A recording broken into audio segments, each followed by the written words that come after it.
Welcome to Your Family's Health, the program that focuses on healthcare issues with unique and different modalities for taking charge of your health today.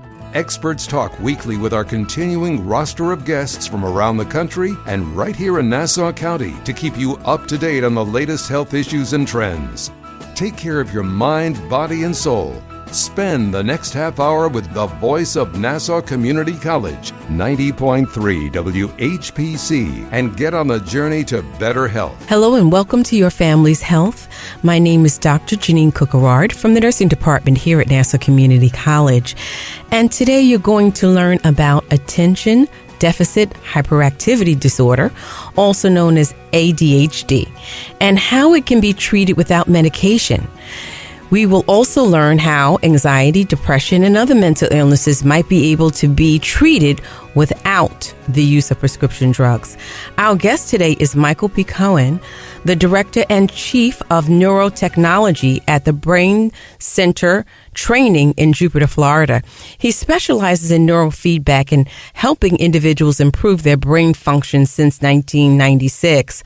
And he's the author of a new book called Neurofeedback 101, Rewiring the Brain for ADHD, Anxiety, Depression, and Beyond Without Medications. Michael, welcome to Your Family's Health on the voice of Nassau Community College, 90.3 WHPC. Welcome. Thank you so much. It's nice to be here. Nice to have you.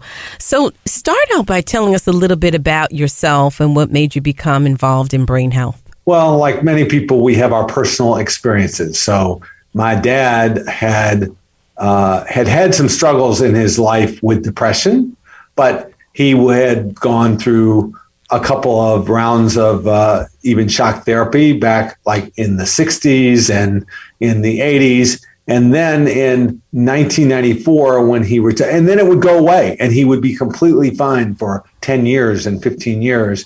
And then in 1994, when he was retiring, so he's about 77 then, he had this tremendous crash and really got extremely depressed, but he was very agitated all the time. He was unable to really have a conversation with you. He'd just kind of obsess and talk about stuff, and you just couldn't have a conversation. He couldn't read. He couldn't watch TV. He was just kind of obsessed and just constantly worried.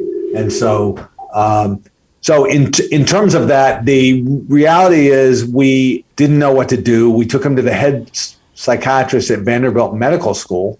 At the time, they lived in Tennessee. And they did everything they could. They gave him every medication they could possibly give him. They ultimately did shock therapy again, except this time it did not work. So he is just bad. And they're like talking, we're going to have to institutionalize him. I mean, it was really, very difficult. And so that was just not a good answer. And I kept looking for different options and came across through a psychiatrist that I had met. He says, check out this thing called neurofeedback. Well, I'd never heard of it. And so I started digging in. I ended up actually called like 5 psychologists and MDs around the country. Does this really work for a case like this? And they were willing to talk to me. And, they said, yes, it's real. And so I had to convince my mother to take him to the closest place, which was actually 6 hours from Tennessee, 2 hours north of Atlanta, where I lived. And 6 days of training his brain, because that's really what neurofeedback is just training your brain to change its pattern. I came up on the 6th day after work and walked into the center he was at, and he turns around and says, hey, Mike, how's it going? And I was like, that's very different. That was not happening. And so we were able to engage and have a conversation. He was a lot more settled. And you're like, what is this? How could this have had such a big impact when none of the meds had such a big impact, when the shock therapy didn't have a big impact, and yet this helped start to change things? And I won't tell you that it was enough. They had to go home. They didn't have enough time to do a lot more sessions, but it helped start moving things so that now other things started to work again. So other treatments then started to help, and he really came out of it. But it was, for me, wow, how come more people aren't doing this? I actually came from the high-tech world with very complex systems. And I'm like, there's no more complex system than the brain. And here's this technology that really helps change it I'm going to help the guy that saw my dad to come to Atlanta. So I ended up quitting my job, which was a crazy thing to do. I made a lot more there, but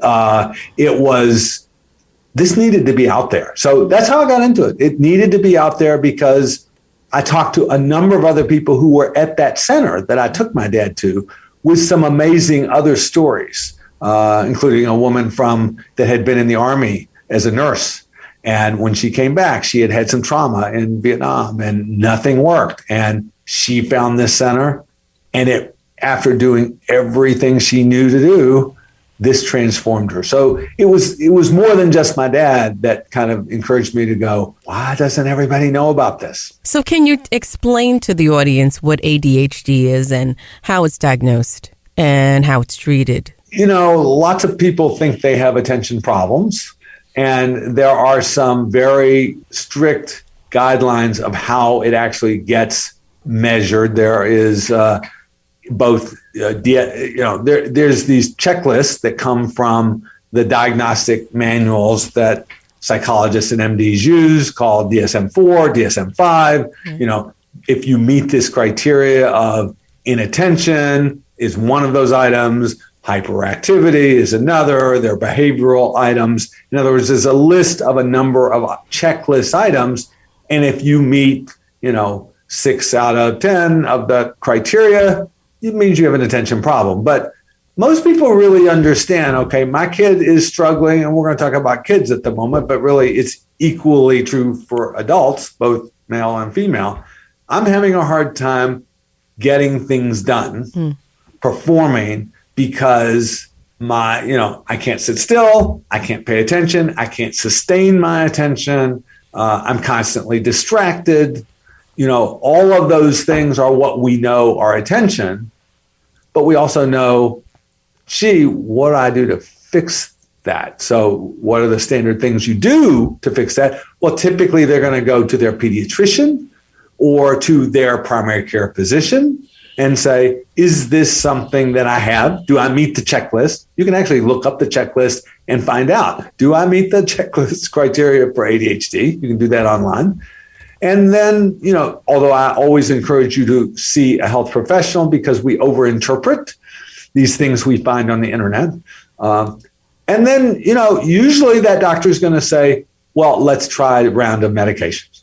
And that's where we come in, because there are a lot of people these days who know, I don't want to start going down the route of medications isn't there another way to help my brain do better at paying attention? That's where neurofeedback fits in. So neurofeedback, can you define it, describe it? Sure. And I'm curious for you, prior to this, had you ever even heard of neurofeedback? You're nursing. Had you heard? Because a lot of health professionals haven't really come across it very much in their realm. Yeah, I've heard of biofeedback. Neurofeedback is something new for me. So biofeedback means that I'm going to measure something from your body, and I'm going to have you watch it. So if I put a stethoscope on your heart and I said, I want you to listen to your heart, and I want you to change the heart rate, could you do that? Well, actually, most people could, in fact, slow down or speed up their heart if they practiced. That's biofeedback. Neurofeedback is biofeedback, but it's biofeedback of the brain. So instead of saying, I'm going to put a stethoscope over your heart and listen to your heart, I'm going to put a stethoscope, or I'm going to put sensors on your head. I'm going to have special electronic equipment that measures your brain activity, which is called an EEG. Mm-hmm. And I'm going to tell you when your brain is making certain patterns. And as it turns out, that everybody's brain, certain patterns do better for attention than others. And if you're not good at making the pattern of sitting still in your chair, I'm very hyper, or I'm very distractible, or I can't sustain my attention, or I, am a little spacey. I mean, any of those could end up being problems. Well, there are patterns in your brain that you can actually measure and train, just like I can learn math by practicing. I can learn to practice increasing certain patterns in my brain, electrical activity, to be better at attentional tasks, a variety of type of attentional issues. So, Mike, describe for me what it looks like. So you have a patient that comes in who you attach to EEG. Tell me what else goes on. Okay. So you are going to be having, let's say we put a few sensors on your head that measure these patterns, and you are sitting in front of a computer. It could be also even an iPhone these days, but most people, computers, where you are looking at a Pac-Man game, or you're watching a racing game, or you are watching a movie. And in any of those cases, when your brain is making more of the right pattern, the Pac-Man goes. And when the brain is not making the attentional pattern you need, it stops, or it slows down, or the movie that you're watching literally fades out or changes, or gets really small when you're not having the right, you're not exercising the right pattern of attention. And as soon as you start doing better at paying attention or having the particular type of attention pattern that we're training, you get to see the movie. And so how does your brain learn any video game? Okay, most kids, if you watch them, can pick up a video game they know nothing about and quickly learn to play, right? They don't really ask the adults, what are the instructions for these games? Their brain literally says, I'm going to figure out what patterns start to work, and I'm going to start reinforcing those, meaning I'm going to get better at the game. I learned to practice getting better at the patterns that make me win. Your brain, when I measure a pattern with this EEG and I display on your screen a game, your brain, in order to make that game do better, has to get better. You have to practice making the attentional patterns, and I'm picking that one at the moment. You got to practice making those patterns work better. You can't think your brain. You can't say, okay, I'm going to increase the amount of neurons firing over the right central part of my head 12 to 15 times per second. We can't think our neurons better. We're measuring, what an EEG does is measure how your neuronal activity, how your neurons are firing. When your neurons start firing better, the Pac-Man goes. When your neurons when you're doing a better job of paying attention, you get to see the movie the racing game works better. Would you say it's like a brain mapping where you're giving patients visuals and you're seeing how the patient responds to it? And then over time, you're looking at the mapping to see how the patient progresses? Would you say that that's a good description of it? Yes and no. So I'm going to do a yes and no on this. A brain mapping, if in fact you were mapping a brain in real time.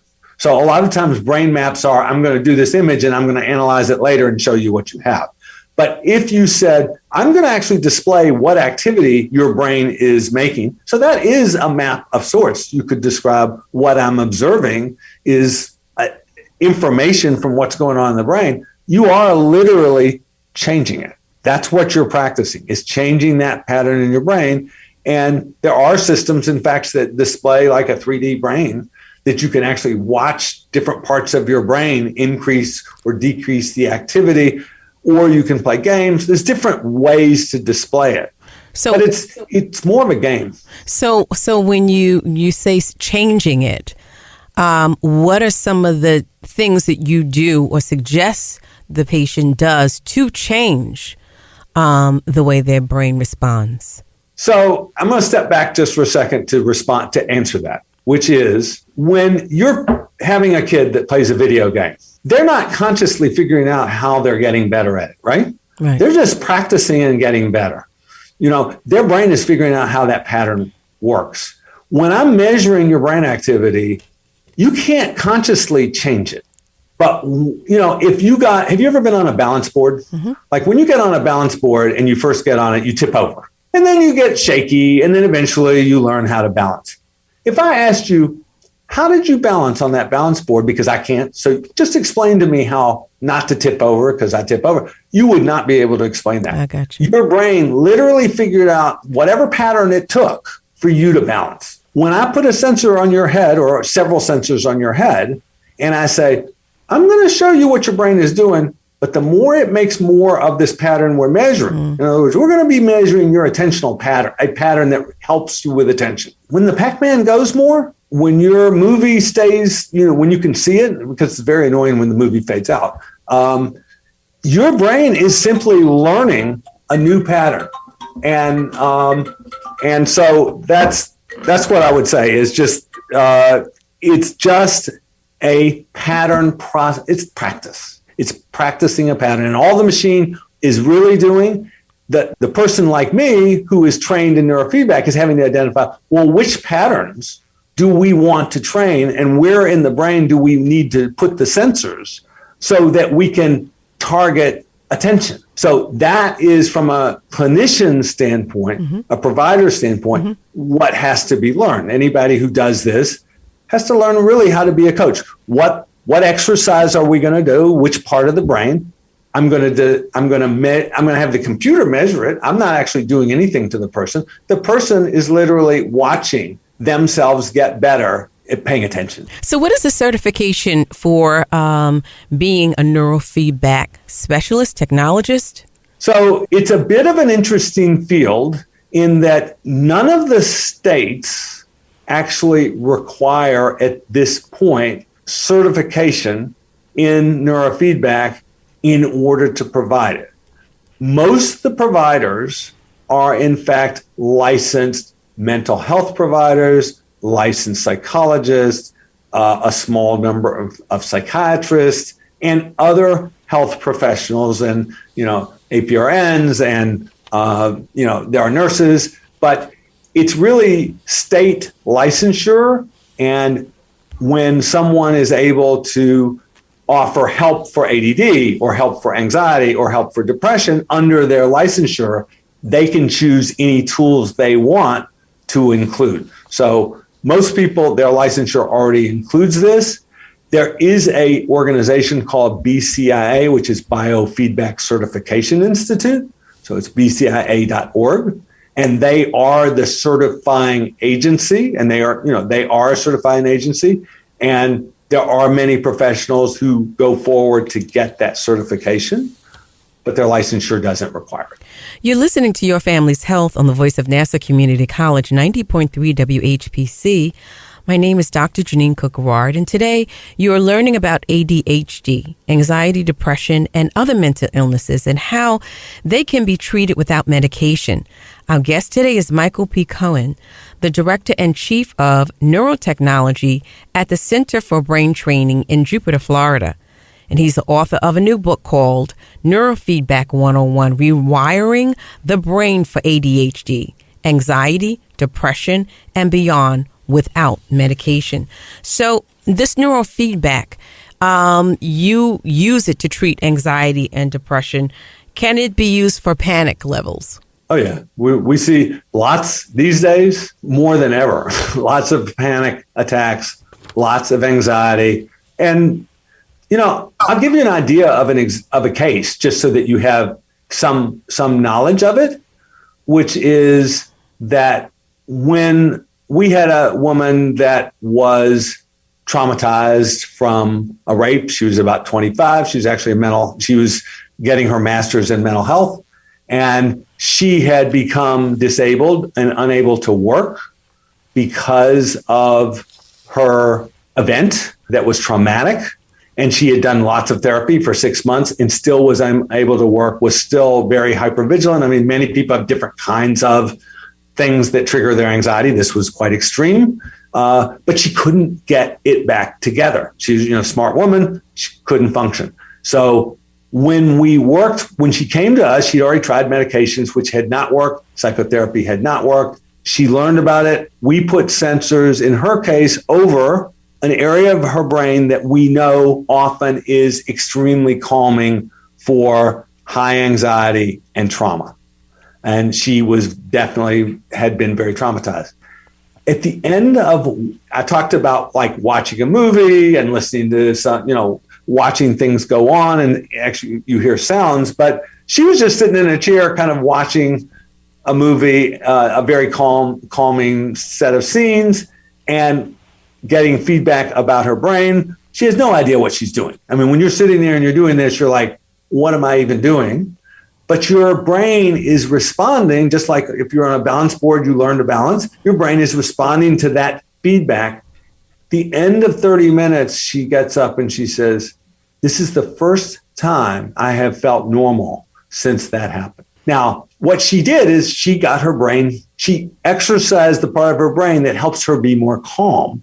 And she became more calm because she was exercising the system that's supposed to help you be more calm and feel more safe. That was the area of the brain we trained. Now, does that mean we've solved her problem? No. Does it take practice in multiple times to kind of get your system back to that place on a steady state basis? Yes, it does. But it was pretty dramatic to watch.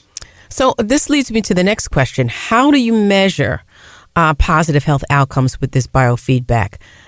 Is it something that is really tangible measurements that you're taking, that's objective, that you see, the clinician can see, or healthcare provider can see that there's improvements or not? So I often remind patients, when you see the best psychiatrists in the world, how do they know that the medications that they give you work? Right. They ask you. Subjective. I mean, we have checklists. So there are standards for checklists on depression, on anxiety, on ADHD. But really, on a day-to-day basis, do you feel better? Are you paying better attention? We really need that, just like a psychiatrist who's offering, or any health provider who's offering medications. And there are some potential objective measures in the EEG, but you tend to do those, if you do a brain map, you brought up a brain map before. Right. We do brain maps before and after that says, let's look at what areas are not functioning as well, what areas might be struggling, causing your attention to be problems or contributing to your mood issues. Okay, there are maps that we use to do that, but on a day-to-day basis, we don't do those all the time. We're checking in and going, I just had a mom who was here with her kid, and it's like, oh my gosh, he's not getting up in the middle of class. He was getting up in the middle of class. He was 8 and walking around. The teacher would keep having to get him to put in the chair. Now he's not doing that. That's good. So is this covered by insurance, this therapy? So we'll go back to who are the providers. So if you are going to a licensed health provider, they are usually either on insurance panels, many of them are, and some of them are not. So you really have to find out whether the provider that you are seeing is in network with insurance. Do they file out of network insurance benefits? Do they do any filing of insurance at all? So that's really a clinician by clinician question. And they're just going to have to ask. I mean, I will say that many of the people who do neurofeedback may be out of network, but I definitely know some that are in network. So with this biofeedback, could you tell me, do patients sometimes who are on medications come to get the neurofeedback and still they're on medications? Or is it just someone who strictly is not on medications? No, they're a good percentage. I mean, at least 50% of the people we see, but I talk to other clinicians around the world. Pretty much they find 50 to 70% of people have already either been on meds and had problems with it or are on meds and are trying to reduce them. And there's a variety of reasons people want to reduce their meds, and we don't need to get into that. But because people probably know, but many times it's, I want to see if I can learn to manage this on my own. I mean, when you're getting a medication, you're basically saying, I need help to be able to pay attention. I need help to be able to, for my anxiety or my mood, and I can't do it on my own. With neurofeedback, you're saying, let's help your brain learn how to create patterns that manage your mood, that manage your anxiety, that help you fall asleep. Because, lots of people, I can't shut off my mind, and I'm having a hard time either falling asleep or staying asleep. Well, those are brain things. And they're often given meds, but at the point where you go, I'd like another option, neurofeedback is a really good and interesting tool to do that if, as you already were asking, you can find a provider in your area who you are able to work with to fit your situation. Are there any risks involved with neurofeedback? the best way to answer it is when you go to a gym. I really consider neurofeedback a gym for the brain. Instead of strengthening your muscles by pumping your muscles, and really working them, I'm going to have you pump your neurons. So I'm going to literally, it's not I'm doing something to you. I'm helping you practice increase the amount of activity over a particular area of your brain, and I'm giving you feedback when you're making more of that. So just like with exercise, if you work out, how will you feel tomorrow? You might feel great. You might notice nothing. You might feel sore, correct? Because you've exercised something you aren't typically doing. So in a case like that, can you exercise the brain and then tomorrow feel a little sore, being, it was a little harder to fall asleep. Oh, I was a little more antsy, or I was a little more irritable. I mean, could those things happen because you exercised your brain? Of course they could. I mean, you could actually be more irritable just studying too hard.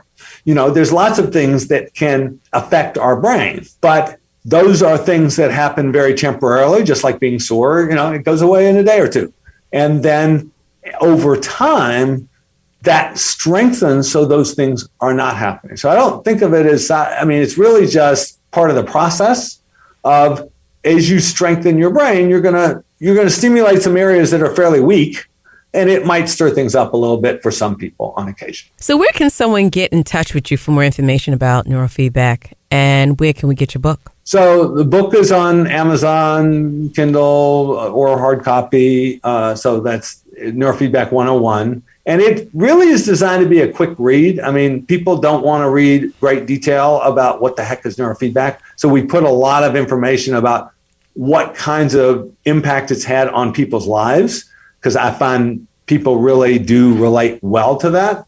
As far as the where else they can find information, I'm going to give them my website, and then I'm going to give them one of the main organization in the field. So my website has a lot of information, basic information on neurofeedback, even though you can find providers in your own area. That's Center for Brain. That's 3 words, centerforbrain.com. And one of the main organizations in the field, there's a website called N is in neurofeedback, R is in research, so the International Society of Neurofeedback and Research.org. So it's ISNR.org. That's another resource that has lots of, it's the main health organization, provider organization for the industry. So thank you for being here, Michael P. Cohen, the Director and Chief of Neurotechnology at the Center for Brain Training in Jupiter, Florida. And he's the author of a new book called Neurofeedback 101, Rewiring the Brain for ADHD, Anxiety, Depression, and Beyond Without Medication. We hope you stay safe and continue to stay healthy. And thank you for being our guest today. I appreciate it so much, Jeanine. Thank you very, very much. This is Dr. Jeanine Cook-Garard from the nursing department here at Nassau Community College. And we want to thank you for listening to this week's edition of Your Family's Health. We'd like to get your feedback on your family's health. Send your comments by emailing them to whpc@ncc.edu. Podcasts of today's show are available on iTunes, Android Podcasts, and Spreaker. This program was produced at the studios of Nassau Community College in cooperation with the nursing department. Join us next week for another edition of Your Family's Health on the voice of Nassau Community College, 90.3 WHPC.